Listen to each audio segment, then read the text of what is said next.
Competition breaker की तरफ से नमस्कार दोस्तों। आज के इस वीडियो में हम लोग चर्चा करेंगे राष्ट्रपति के बारे में। राष्ट्रपति के कार्य, उनकी प्रमुख शक्तियाँ तथा उनसे संबंधित जो प्रमुख अनुच्छेद हैं उन पर हम लोग चर्चा करेंगे और यहाँ से बनने वाले जो प्रश्न थे जो अभी तक परीक्षाओं में पूछे गए हैं उन पे भी हम लोग चर्चा करेंगे। राष्ट्रपति से संबंधित जो प्रमुख अनुच्छेद है दोस्तों, पहले वो देख लेते हैं। और इससे पूर्व एक चीज़ जान लीजिए कि जो भारत का राष्ट्रपति होगा वो देश का प्रथम नागरिक होता है। कौन? देश का प्रथम नागरिक कौन होगा? वो है राष्ट्रपति। आर्टिकल यानी अनुच्छेद 52 से लेके 62 जो है वो राष्ट्रपति से संबंधित है। आर्टिकल 52 में कहा गया है कि भारत का एक राष्ट्रपति होगा। याद रखिएगा, अनुच्छेद 52 भारत का एक राष्ट्रपति होगा। अनुच्छेद 53 संघ की समस्त कार्यपालिका शक्ति राष्ट्रपति में निहित होगी।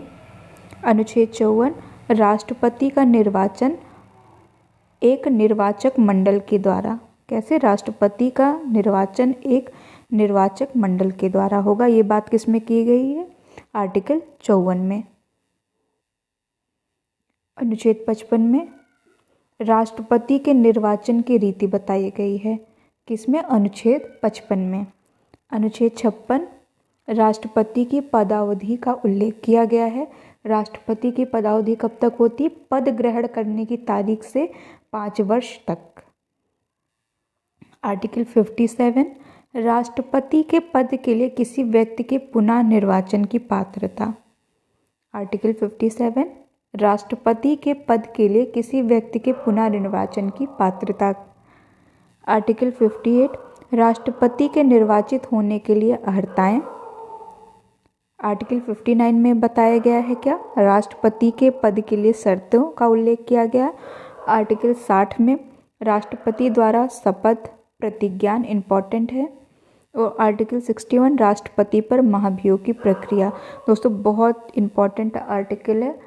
अनुच्छेद 61 के बारे में परीक्षा में कई बार पूछा जा चुका है कि किससे संबंधित है, तो राष्ट्रपति के महाभियोग की प्रक्रिया से संबंधित है।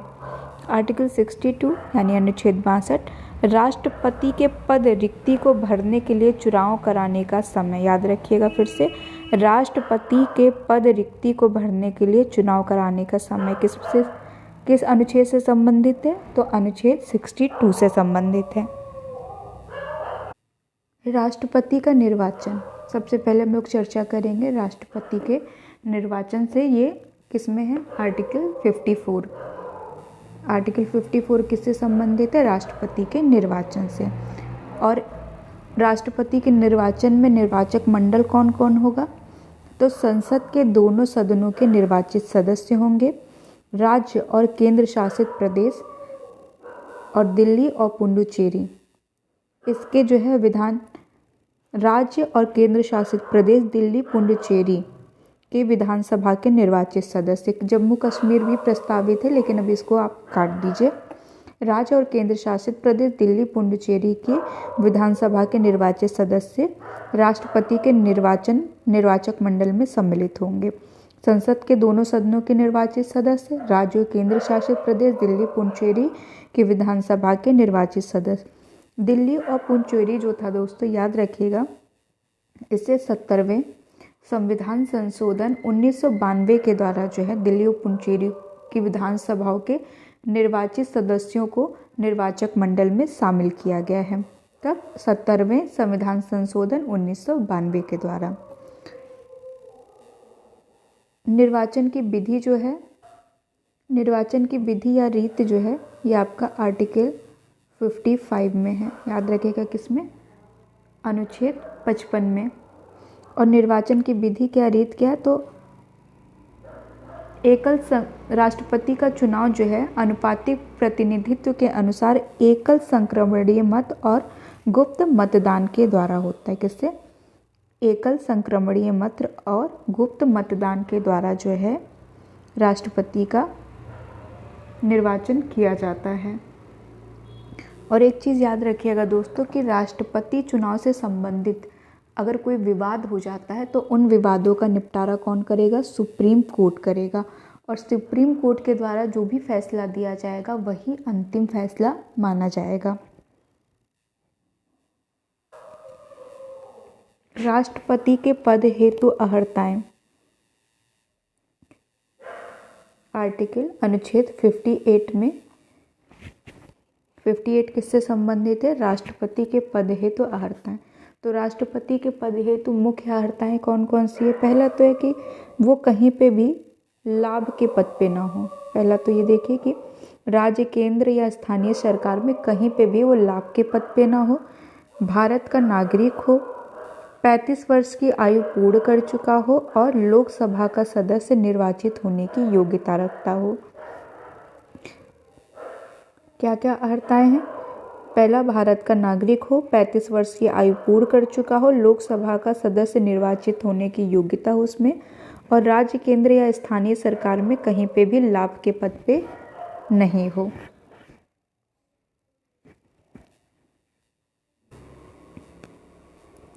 राष्ट्रपति के चुनाव में नामांकन। राष्ट्रपति के चुनाव में नामांकन के लिए उम्मीदवार के कम से कम प्रस्तावक और अनुमोदकों की संख्या कम से कम कितनी कितनी होनी चाहिए? तो 50 प्रस्तावक होने चाहिए और 50 अनुमोदक होने चाहिए।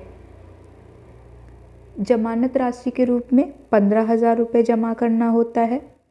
यदि उम्मीदवार जो है कुल डाले गए मतों का 1/6 भाग से कम मतदान प्राप्त करने में असमर्थ रहता है तो जमानत राशि जो होती है वो जब्त कर ली जाती है। कब जमानत राशि जब्त की जाती है? जब कुल डाले गए मतों के 1/6 भाग से कम मत प्राप्त होता है किसी उम्मीदवार को। फिर से देख लीजिए, उम्मीदवार के लिए प्रस्तावक और अनुमोदकों की संख्या कम से कम कितनी होनी चाहिए? तो 50 प्रस्तावक होने चाहिए और 50 अनुमोदक होने चाहिए। जमानत राशि कितने रुपए? 15,000 रुपये। यदि उम्मीदवार कुल डाले गए मतों का 1/6 भाग प्राप्त करने में असमर्थ रहता है तो जमानत राशि जो होती है वो क्या कर ली जाती है? वो जब्त कर ली जाती है। राष्ट्रपति अनुच्छेद 56 में राष्ट्रपति की पदावधि का उल्लेख किया गया है। ये इम्पोर्टेंट है दोस्तों। और पद ग्रहण की तारीख से 5 वर्ष तक है। अनुच्छेद 56 में कहा गया राष्ट्रपति की पदावधि। इसके साथ साथ आप 56(1) के बारे में जान लीजिए, इम्पोर्टेंट है। इसमें ये कहा गया है कि भारत का राष्ट्रपति अपना त्यागपत्र किसको देगा? उपराष्ट्रपति को। इम्पोर्टेंट है, ये पूछा गया प्रश्न है। तो भारत का राष्ट्रपति अपना त्यागपत्र किसको देगा? वो उपराष्ट्रपति को देगा। और 56(2) याद रखिएगा, ये इससे भी ज़्यादा इम्पोर्टेंट है। जब राष्ट्रपति अपना त्यागपत्र उपराष्ट्रपति को देगा तो उपराष्ट्रपति इसकी सूचना लोकसभा अध्यक्ष को तुरंत देगा। इसका उल्लेख आर्टिकल 56(2) में किया गया है। ये प्रश्न पूछा गया है, इसलिए बहुत इम्पोर्टेंट है कि राष्ट्रपति के पद त्याग की जो सूचना है वो सबसे पहले किसको देगा? लोकसभा के अध्यक्ष को।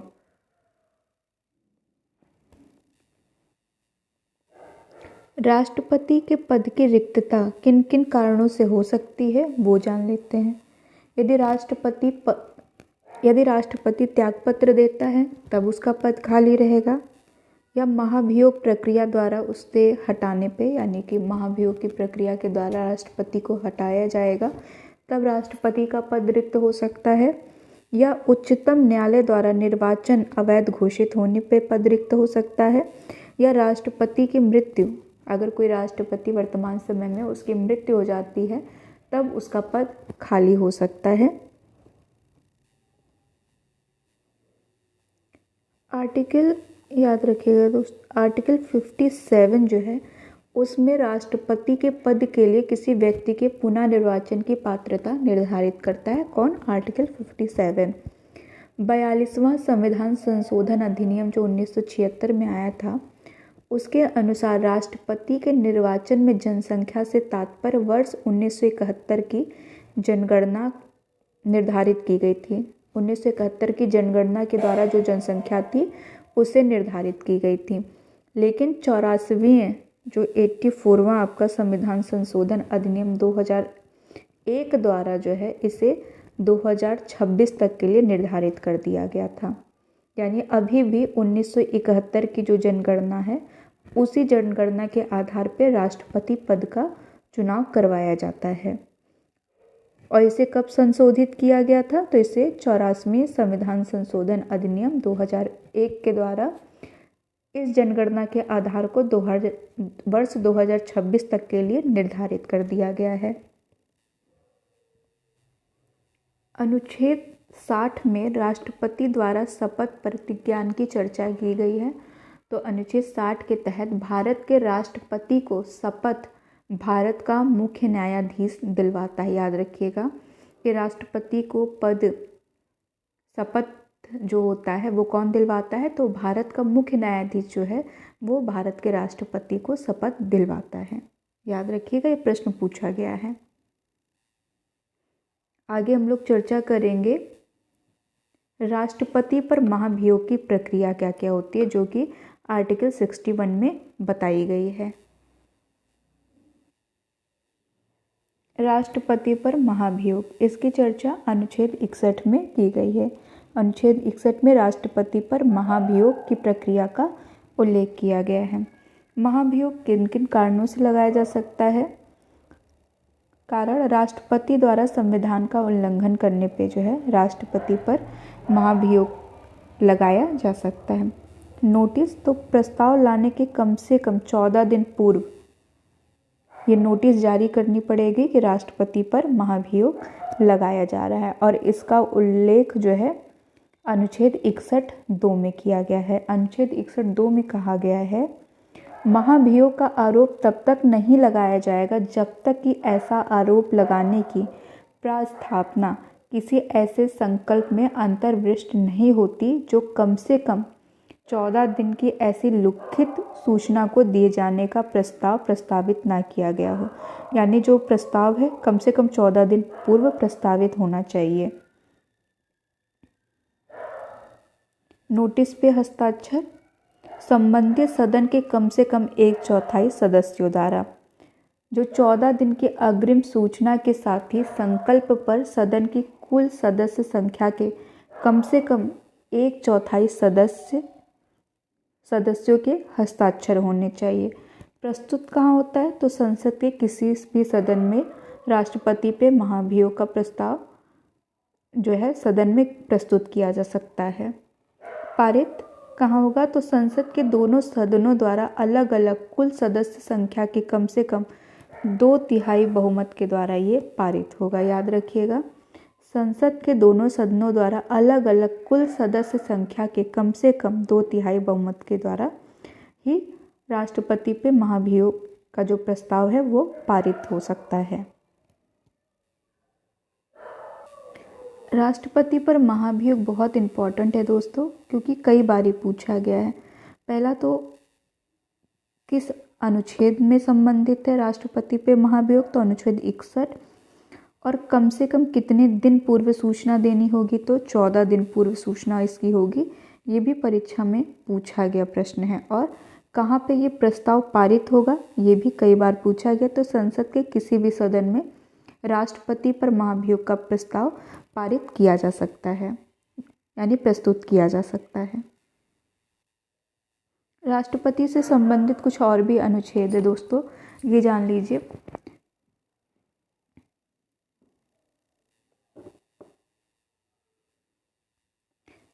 राष्ट्रपति के पद रिक्ति को भरने के लिए चुनाव कराने का समय,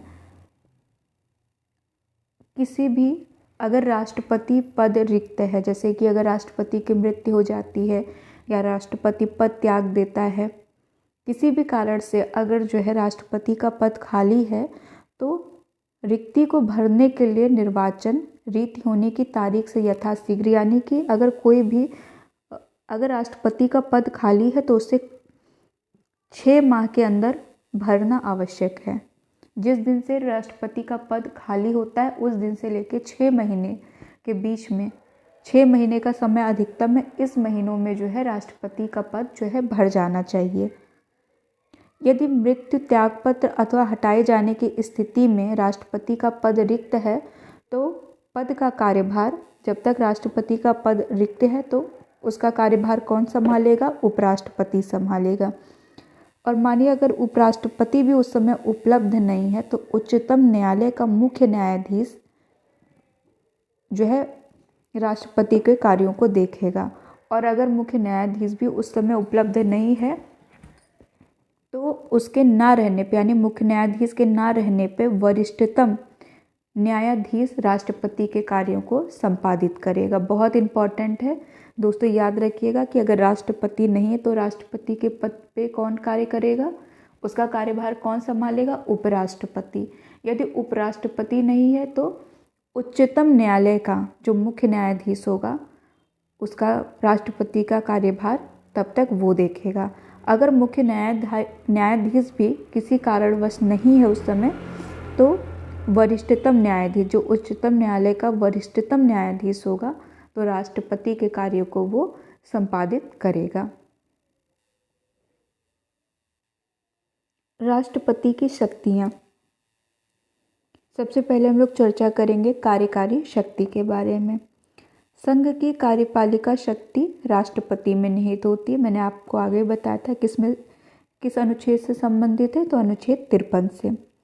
भारत सरकार के समस्त कार्यपालिका कृत्य राष्ट्रपति के नाम से किए जाते हैं। अनुच्छेद 77 के अनुसार क्या है? भारत सरकार के समस्त कार्यपालिका कृत्य किसके नाम पे किए जाएंगे? वो राष्ट्रपति के नाम से किए जाते हैं। आर्टिकल याद रखिएगा, आर्टिकल 77। राष्ट्रपति के द्वारा की गई समस्त नियुक्तियां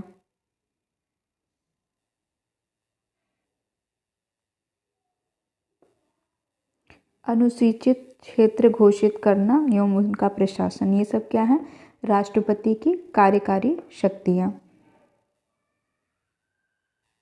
राष्ट्रपति की मुख्य जो विधायी शक्तियां हैं वो देख लेते हैं।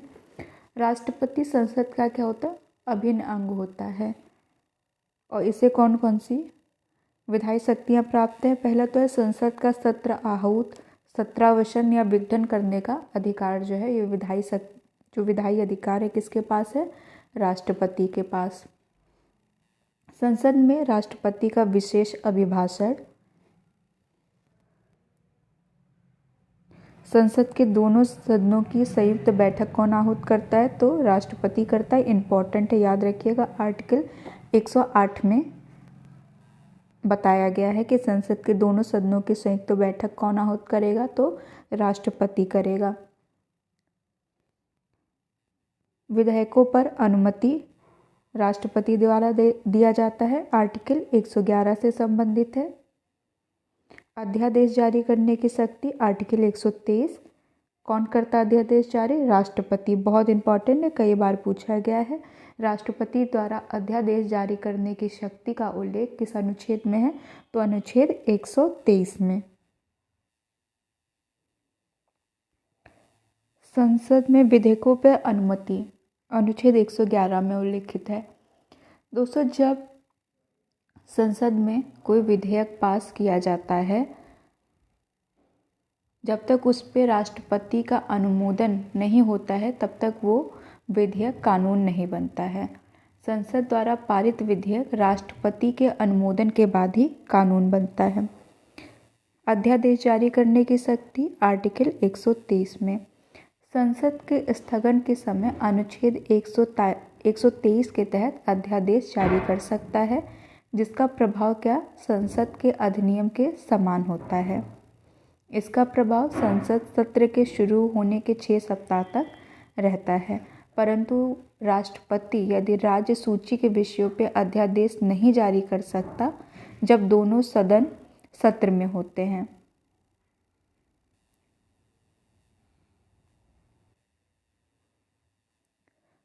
संसद सदस्यों के मनोनयन का भी अधिकार जो है राष्ट्रपति को है। जब राष्ट्रपति को यह लगे कि लोकसभा में आंग्ल भारतीय समुदाय के व्यक्तियों का समुचित प्रतिनिधित्व नहीं है, तब उस समय समुदाय के 2 व्यक्तियों को लोकसभा के सदस्य के रूप में नामांकित कर सकता है। कौन? राष्ट्रपति। और इसका उल्लेख कहाँ किया गया? अनुच्छेद 331 में।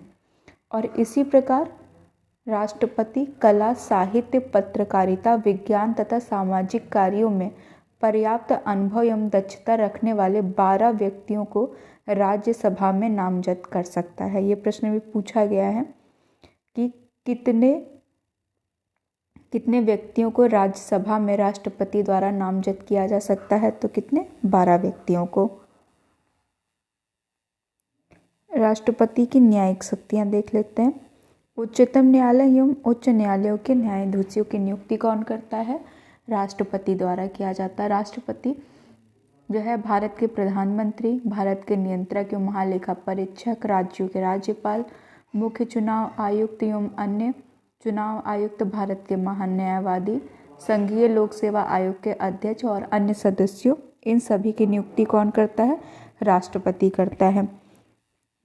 क्षमादान की शक्ति, आर्टिकल 72 बहुत इम्पॉर्टेंट है।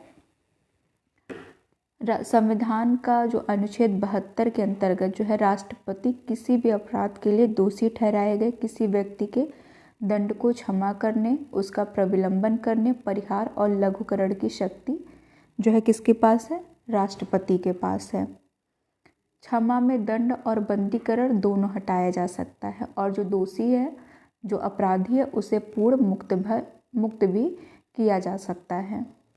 लघुकरण में क्या होता है? दंड के स्वरूप को बदलकर कम कर दिया जा सकता है। जैसे मृत्यु दंड का जो लघुकरण है वो कठोर या साधारण कारावास में परिवर्तित किया जा सकता है। उच्चतम न्यायालय से सलाह लेने की शक्ति ये किस में है? अनुच्छेद 143 में। अनुच्छेद 143 में क्या है? उच्चतम न्यायालय से राष्ट्रपति द्वारा सलाह लेने की शक्ति। एक और इम्पॉर्टेंट चीज़ जानिए दोस्तों, यदि क्षमादान की पूर्व याचिका जो है, अगर किसी दोषी ने कोई भी याचिका जो राष्ट्रपति के पास डाल रखी है और राष्ट्रपति ने इससे पूर्व जो है उसकी याचिका रद्द कर दी है, तो दूसरी याचिका को दायर नहीं किया जा सकता है।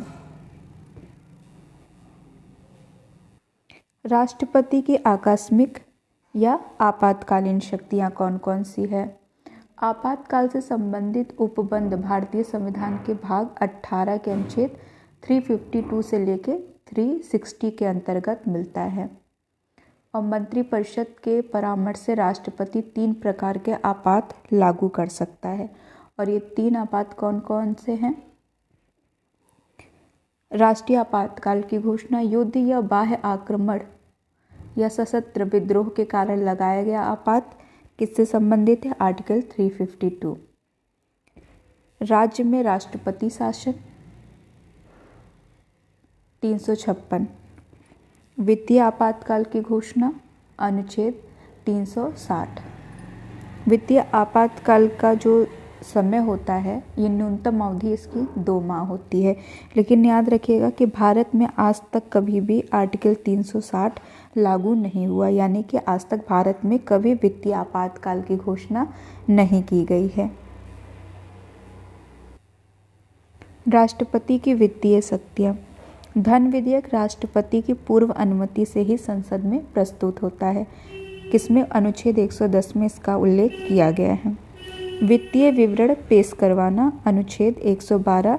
वित्तीय विवरण जिसे हम लोग आम भाषा में बजट कहते हैं, उसे पेश करवाना किसकी शक्ति है या अधिकार है? तो राष्ट्रपति की है। और ये किसमें? आर्टिकल 112 में बताया गया है कि वार्षिक वित्तीय विवरण जो पेश करवाया जाएगा वो राष्ट्रपति के द्वारा करवाया जाएगा। राष्ट्रपति की पूर्व अनुमति से आकस्मिक निधि व्यय की जाएगी। आर्टिकल 267 में इसका जो है उल्लेख किया गया है। वित्त आयोग का गठन आर्टिकल 280 में। राष्ट्रपति की अन्य शक्तियाँ कौन कौन सी है वो देख लेते।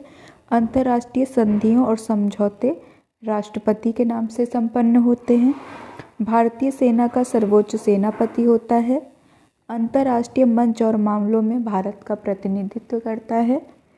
राजदूतों और उच्चायुक्तों को भेजना एवं उनका स्वागत करना।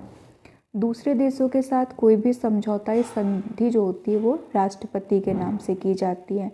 और राष्ट्रपति विदेशों के लिए भारतीय राजदूतों की नियुक्ति करता है एवं भारत में विदेशों के राजदूतों की नियुक्ति का अनुमोदन भी कौन करता है? राष्ट्रपति करता है। दोस्तों ये था हम लोगों का आज का वीडियो राष्ट्रपति से संबंधित। दोस्तों अगर आप लोगों को आज का ये वीडियो अच्छा लगा हो तो हमारे चैनल को लाइक एवं सब्सक्राइब जरूर कीजिएगा दोस्तों। धन्यवाद।